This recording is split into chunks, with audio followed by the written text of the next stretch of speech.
सुबह सुबह का जय श्री राम। आज देखा मॉर्निंग पीटी में बहुत अच्छे से आपने मॉर्निंग पीटी को कंडक्ट किया और मैडम मेगा मैडम का भी धन्यवाद अदा करूंगा कि बहुत अच्छी तरीके से योगा बालिकाओं से करवाया गया। केदार भी बहुत अच्छी तरह से जो है मॉर्निंग पीटी को कंडक्ट किया, दूर से देखा।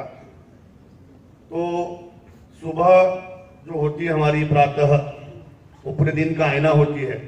अगर सुबह हमने आलस्य दिखाया किसी भी चीज में तो दिन भर हम आलस्य में ग्रसित रहते हैं।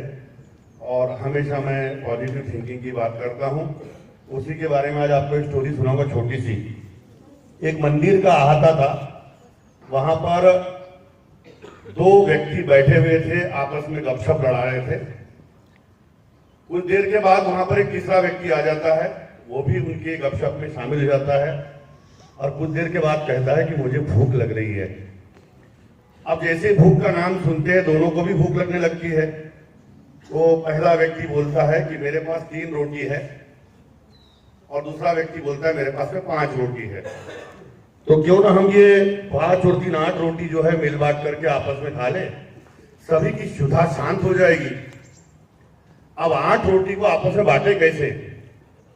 तो तीनों मिलकर, मेरा थोड़ा मैथ्स कच्चा है लेकिन मैं कोशिश कर रहा हूं, ठीक है? अगर मेरी गलती हो तो मैथ्स टीचर मुझे बता दे वहां पर। तो 8 रोटी को बांटे कैसे? तीनों आपस में चर्चा करते हैं कि अगर हमने एक एक रोटी के अगर 3-3 टुकड़े किए तो 8 किया 24 हो गए बराबर, और सबके हिस्से में 8 रोटी आ जाएगी। वो बिल्कुल वैसे ही करते हैं। अब 8 किया 24 होने के बाद में 8 रोटी खा करके तीनों अपनी क्षुधा को शांत कर लेते हैं, अपनी भूख को शांत कर लेते हैं। और वर्षा का आगमन होने की वजह से वो उसी मंदिर के प्रांगण में सो जाते हैं। अब सोने के बाद जब सुबह उठते हैं तो जो तीसरा व्यक्ति होता है वो दोनों को, मुझे 8 रोटी के टुकड़े आपने दिए जिससे मेरी क्षुधा शांत हो गई, मेरी भूख शांत हो गई, उसके लिए उनको धन्यवाद देता है और अपने बटुए से निकाल करके 8 सोने की गिन्नियां उनको देता है कि मेरे पास तो केवल यही एक चीज थी, तो भैया आपको दे रहा हूं और आप इसको आपस में बांट लेना। अब दोनों आपस में बांटने की बात करते हैं तो आपको बिल्कुल समान है। तो वो बोले कि ऐसा करते हम इसको आपस में 4-4 बांट लेते हैं, 4 तुम्हारी 4 मेरी। तो जो पहला व्यक्ति होता है वो बोलता है नहीं, मैं तो 3 ही लूंगा क्योंकि मेरी 3 रोटी थी। और दूसरा व्यक्ति, तुम्हारी 5 रोटी थी तो तुम 5 रख लो, मैं 3 रखता हूं। नहीं, वो बोलता ऐसा करो, तुम 4 रख लो, मैं 4 रख लेता हूं। वो बोलता नहीं, आपस में उनकी बहस होने लगती है। मेरी 3 रोटी थी, मैं 3 रखूंगा, आपकी 5 रोटी, आप 5 रखो। बोलता नहीं, फिर ऐसा करो 5 आप रख लो, मैं 3 रख लेता हूं। बोलता ये भी नहीं चलेगा। अब दोनों इस समस्या का समाधान ढूंढने के लिए उसी मंदिर के पुजारी के पास जाते हैं और मंदिर का पुजारी पूरी घटनाक्रम को सुनता है और बोलता है कि वैसे तो मुझे सही लग रहा है, 3 और 5 का अनुपात आपस में आप बांट लो। तो बोलता नहीं, ये नहीं मान रहा है।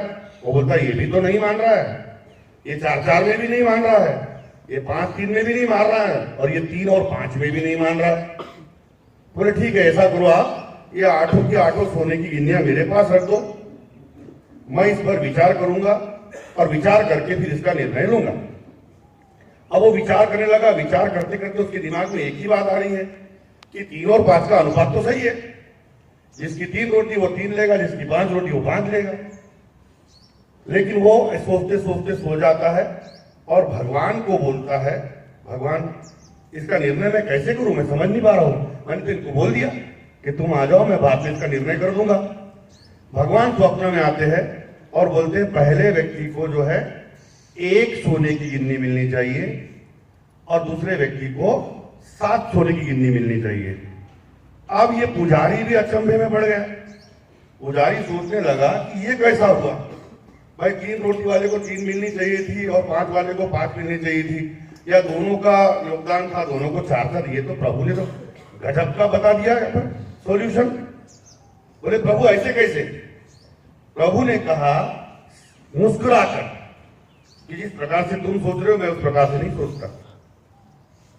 पहले व्यक्ति ने 3 रोटी के 9 टुकड़े किए थे, बाटे कितने? 8, बराबर। मतलब उसका एक ही रोटी के टुकड़े का योगदान है। और दूसरे व्यक्ति ने अपने 5 रोटी के टुकड़े कितने किए थे? बताओ ना, 15। फिर बाटे कितने? हाँ, 8 बाटे, तो बचे कितने? 7। मतलब उसका 7 टुकड़ों का योगदान है, इसलिए उसको 7 गिन्नियां मिलनी चाहिए और पहले व्यक्ति को 1 गिन्नी मिलनी चाहिए। कहानी का सारांश ये है, सार ये है कि जिस प्रकार से हम वस्तु स्थिति को समझते हैं, भगवान उससे कई अलग तरीके से सोचता है। अभी कक्षा 8वीं के बच्चे भी मेरे सामने खड़े हैं, कक्षा 7वीं के बच्चे भी मेरे सामने खड़े हैं। महाभारत अभी चल रहा है, गीता सार आप देख रहे हैं। अर्जुन के मन में जो सवाल आ रहे हैं आपको भी सही लग रहे होंगे, लग रहे हैं, सही लग रहे हैं ना? कि भाई सामने मेरे आप्तजन खड़े हैं, मेरे परिवार के सदस्य खड़े हैं, उनसे मैं क्यों लड़ूं? फिर भगवान उसको बोलते क्यों लड़ूं? फिर एक नया सवाल, फिर एक नया सवाल। वैसी 2 बालिकाएं भी मेरे सामने खड़ी है जिनके सवाल कभी समाप्त नहीं होते थे और अभी भी समाप्त नहीं होते हैं। वो महाभारत देखते देखते भी 2-4 सवाल मेरे ऊपर झाड़ देते थे और अभी झाड़ते हैं वर्तमान में। सर ये तो सही लग रहा है, फिर ऐसा क्यों? तो समझाना पड़ता है, बेटा देखो, वस्तु स्थिति जो तुम देख रहे हो, जो अन्य लोग देख रहे हैं, वो वस्तु स्थिति है ही नहीं, वस्तु स्थिति कुछ और है। और भगवान ने जो वहां पर सटीक विश्लेषण किया वो भी तो गलत नहीं है। तो जिस प्रकार से हम वस्तु स्थिति को देखते हैं, उसका निर्णय करते हैं, उसको आंकते हैं, भगवान किसी और प्रकार से सोचते हैं। अभी क्या मैंने सोचा था जीवन में कि मैं आकर के अध्यापक बनूं? क्या सर ने सोचा था कि नवोदय में अध्यापक बनेंगे? हम कुछ और सोच बैठे थे अपने जीवन में। लेकिन भगवान आपको हमेशा वही देगा जो आपके लिए बेहतर है, वो नहीं जो आप चाहते हैं, है ना? इसलिए कहा जाता है कि ना जाने किस रूप में आके नारायण मिल जाएगा ना, वो भेष बदल कर आएगा तेरा हाथ पकड़ने, वो भेष बदल कर आएगा, ना जाने किस रूप में आकर नारायण मिल जाएगा। तो अब हमने नौकरी पा ली और हमने सोचा कि भाई शायद यही हमारे भाग्य में लिखा था। हम अपने काम का निर्वहन कर रहे हैं, सर भी अपने कार्य का निर्वहन कर रहे हैं।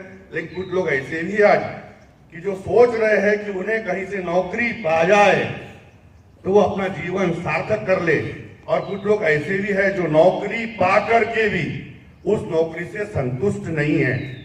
वो इससे ऊंचा, इससे ऊंचा, इससे ऊंचा कुछ सोच रखते हैं। और याद रखना, जो भी कार्य आपके नसीब में था वही आपको मिला है, और उसी कार्य को अगर आप सच्ची श्रद्धा निष्ठा से करते हैं तो आप अपने जीवन का आनंद उठाएंगे। अगर आपने उसके बारे में नेगेटिव सोचा तो आप नेगेटिव के गर्क में गढ़ते चले जाएंगे और कभी भी ऊपर नहीं आ पाएंगे, और दुख ही दुख आपके जीवन में आता रहेगा। आपका दिन शुभ हो। पुनः एक बार जोर से जय श्री राम।